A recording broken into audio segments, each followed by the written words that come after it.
Hola, ¿qué tal? Soy Paulina Mercado. Iniciamos la velada de Azteca Opinión con Reporte 13 y el tema de las cobranzas extrajudiciales. En esta ocasión, Ricardo Rocha entrevista al senador Jesús Casillas Romero, quien nos habla sobre los derechos de los consumidores ante estos cobros.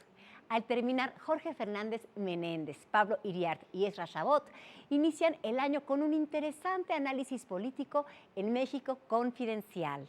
Y ya se encuentran listos Lourdes Mendoza, Eduardo Ruiz Gili y Horacio Villalobos para debatir cuál será la nota más importante del 2014 en su programa La de 8. ¿Acaso el futuro del PAN y el PRD o quizá el desempeño de la selección nacional en el Mundial de Brasil? Y para terminar, siga al personaje deportivo que Antonio Rosique le presenta en Vidas Apasionantes. A terminar este martes con la mejor barra de análisis de la televisión mexicana.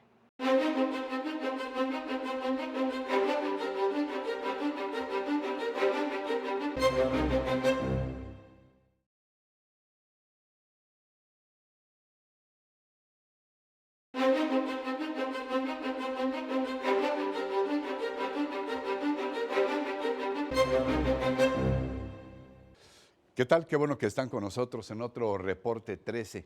Hoy, uno de esos temas que nos involucra o nos puede involucrar a todos.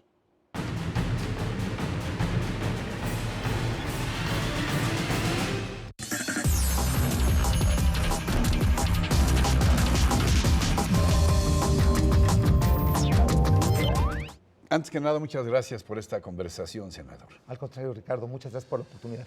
¿Qué lo llevó a presentar esta iniciativa para evitar abusos, agresiones incluso contra los deudores en lo que hace a las cobranzas extrajudiciales? Bueno, primero comentar que según datos del Banco de México, de la propia Conducef, en nuestro país hay más de 50 millones de personas que tienen algún tipo de crédito. Y datos del Buró de Crédito establecen que son 5 millones de personas que por alguna circunstancia han caído en algún tipo de mora en sus compromisos de pago correspondiente. Y además hay una cifra que no es una cifra negra que no se puede determinar, aquellos deudores que tienen algún tipo de atraso en sus compromisos con las instituciones comerciales, tiendas departamentales, compañías de telefonía celular, y que por alguna circunstancia tienen un compromiso. De ahí entonces que ha proliferado en los últimos años una actividad que habría que regularla, que se le reconoce como tal, pero que al no estar reglamentada se han caído en abusos, que es la cobranza extrajudicial. Esta que se realiza para evitar un proceso de esa naturaleza y que se pueda recuperar el pago correspondiente. No dudo que haya un número muy importante de despachos jurídicos que realicen esta actividad de manera correcta, pero hay muchos tantos que no utilizan los métodos más adecuados. ¿Qué quiero decir con esto? Algún tipo de intimidación, notificaciones que aparentan ser notificaciones judiciales, llamadas carteles, a deshoras, llamadas a medianoche, y el utilizar algún tipo de lenguaje obsceno, agresivo, que atenta contra la dignidad de las personas. Amenazas de plano. Amenazas de plano, amenazas inclusive con amenazas de cárcel, con carteles, y algo que se reglamenta con esta iniciativa que ya fue aprobada en el Senado y también en comisiones en Cámara de Senado, en Cámara de Diputados, es que ya no se podrán dejar ningún tipo de notificación ni realizar llamadas a terceros. Es decir, se acostumbra mucho, o se acostumbraba, que la llamada se realizaba ni siquiera al aval, ni siquiera a quien fue el fiador, sino a quien fungió como referencia personal, alguien que una referencia personal para un crédito lo pones y después a él al que le llamaban, a los parientes, al trabajo.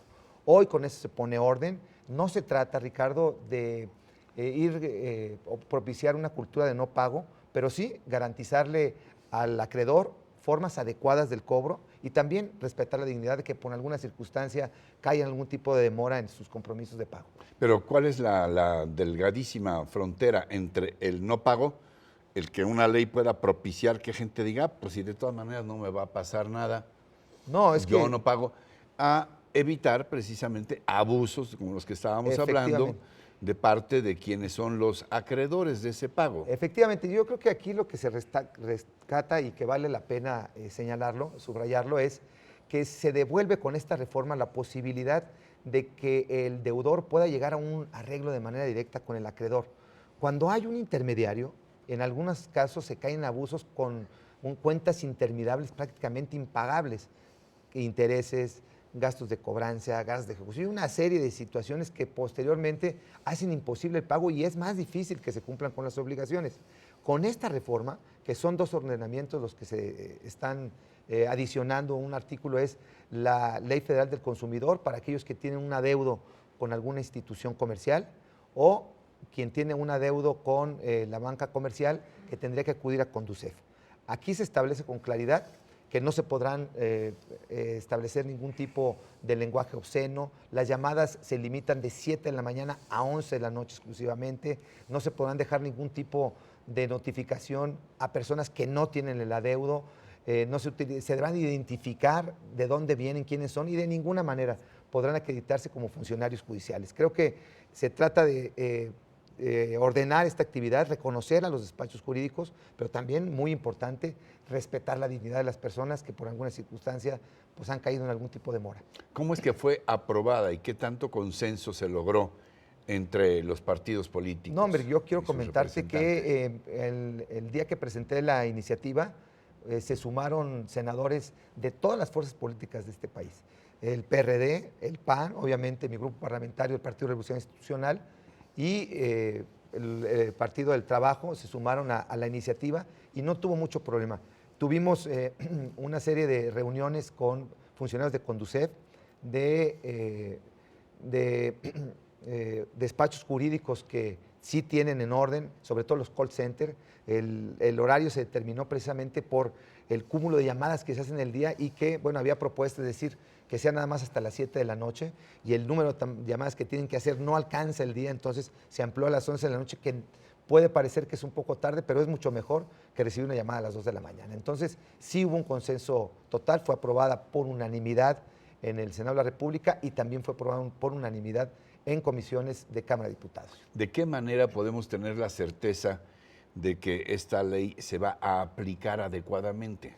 Pues la certeza es que ya tiene la facultad el deudor de que si caen en algún tipo de estos supuestos que comentaba, presentar una queja, lo comentaba ya, en la Procuraduría Federal del Consumidor o en Conducef, y quien caiga en este tipo de abusos puede hacerse acreedor una multa que va de los 300,000 días de salario mínimo. Estamos hablando que es una multa severa para aquellos despachos jurídicos que caigan en algún tipo de estos abusos. Es decir, es reglamentarlo. Despachos y empresas directamente que por venta de un producto o prestación de algún servicio sean acreedores de personas en individual. Este tipo de empresas grandes con las que tuvimos comunicación y que acreditaron en el transcurso de este proceso legislativo no utilizan estas prácticas.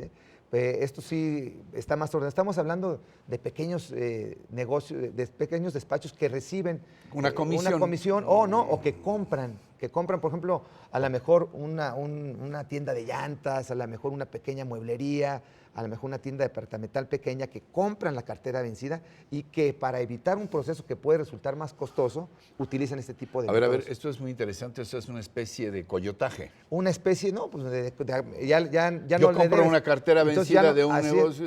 Esto ya no va a suceder. Vamos a suponer, para que la gente nos entienda, vamos a suponer que hay un negocio que tiene una cartera vencida de 2 millones de pesos. Así es. Y yo despacho, la compro en 500. Y así es. Y trato de Pero además esos 2 millones los quiero hacer 4, ¿no? Entonces, claro. Y entonces utilizan este tipo de métodos. Envían personas que no son abogados, que no están preparados, que parecen más bien pues verdaderos porros, que intimidan a familiares, a niños, a las personas en las viviendas y que realmente se convierten en una molestia. Esto habrá de evitarse. Hoy la posibilidad de que el deudor vaya directamente con el acreedor a solucionar su problema, pues evita todo este tipo de gastos innecesarios y también se evita que puedan ser vejados o puedan ser presionados, humillados cuando no se utilizan los métodos adecuados. ¿Hay alguna experiencia de carácter internacional de que al respetar la dignidad de las personas, aunque, entre comillas, aunque se trate de deudores, estos asumen una actitud más positiva para saldar sus deudas, que si se vieran presionados o coaccionados por estos métodos que decíamos pues pueden ser calificados hasta de violentos, porque aunque no haya una agresión física, pues muchas veces las palabras o la intimidación suele ser también una forma de violencia. Muy importante. No, hay experiencias nacionales. La mayoría de las personas que tienen un tipo de adeudo, y está hablando prácticamente el 98%, tiene la voluntad y el ánimo de cumplir el compromiso. Muchas veces se vuelve, si no difícil, a veces hasta imposible cumplirlo por las condiciones en que se le presentan. A nadie le gusta deber, a nadie le gusta tener adeudos. Son muy pocas las personas que de manera... O pagar intereses. O pagar intereses. Todos dicen, yo sí te quiero pagar, tengo el interés de cumplir. Bueno, hay hasta un dicho popular, ¿no? Debo, no niego, pago, no tengo. Entonces, sí quiero pagar, pero la forma en que me lo estás planteando me hace imposible hacerlo.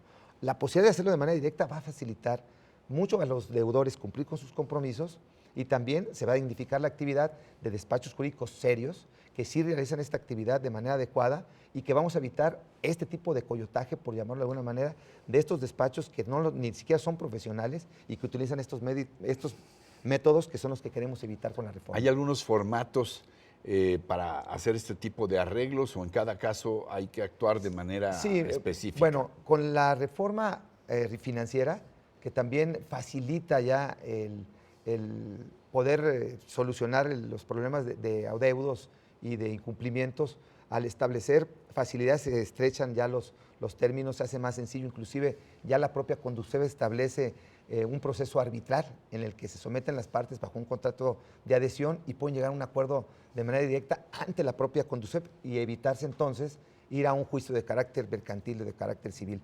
Se trata de facilitar las cosas, se trata de que quien es el acreedor pues, recupere lo que le corresponde, pero también lo que motiva esta iniciativa, que es el respeto a la dignidad de las personas, que por alguna circunstancia cayó en algún tipo de demora en sus pagos. A propósito de esto que menciona, finalmente, senador, usted que ha sido sensible a este tema, ¿hay algunas otras tareas que tendríamos que realizar?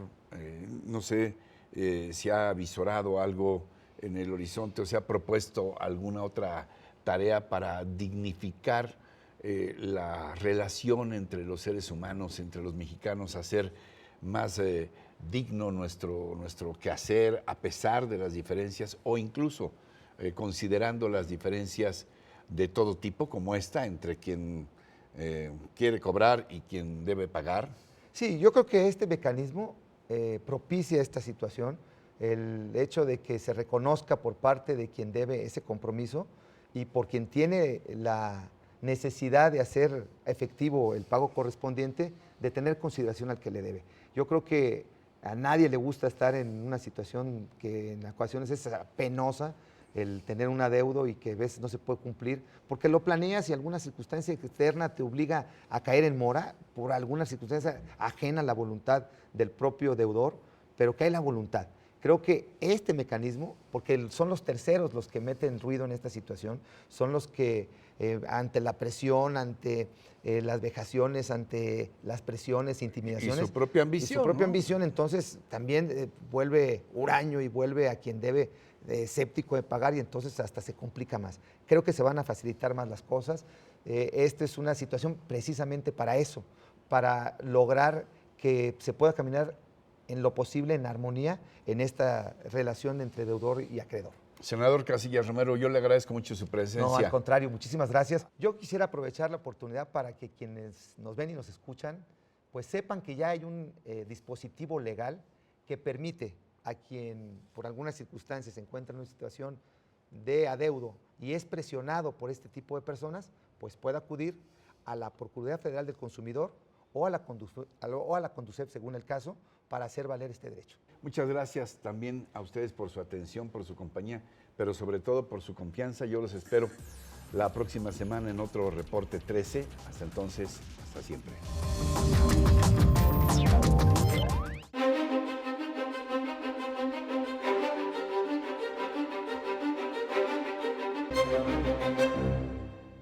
Ni en junio ni en noviembre del año pasado, la Secretaría de Comunicaciones y Transportes tuvo lista la norma que regulará el peso y las dimensiones de los camiones de carga en carreteras federales.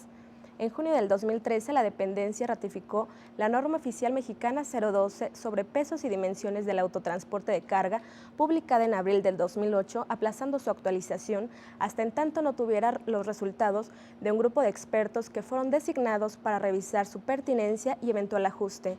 A principios de diciembre pasado, la SCT anunció e hizo públicas las recomendaciones del panel de expertos, entre las que destaca no autorizar el transporte de hasta 80 toneladas, que estuvo vigente hasta mayo de 2013, y que el tope máximo sea de 75.5 toneladas, así como la prohibición del transporte de mercancías y sustancias peligrosas altamente tóxicos en vehículos doblemente articulados o fules y del resto de materiales peligrosos, y el combustible en un plazo máximo de 5 años. De modo que será hasta principios de este 2014 cuando la dependencia inicie las gestiones y los procesos para deliberar y, en su caso, aprobar y ejecutar las recomendaciones emitidas por el panel de expertos, que implicarían modificar otras disposiciones jurídicas, como por ejemplo la Ley de Caminos, Puentes y Autotransporte Federal. Ojalá que la dependencia federal dé agilidad a este asunto que lleva en el tintero desde 2011 y que es por demás importante por cuestiones de seguridad.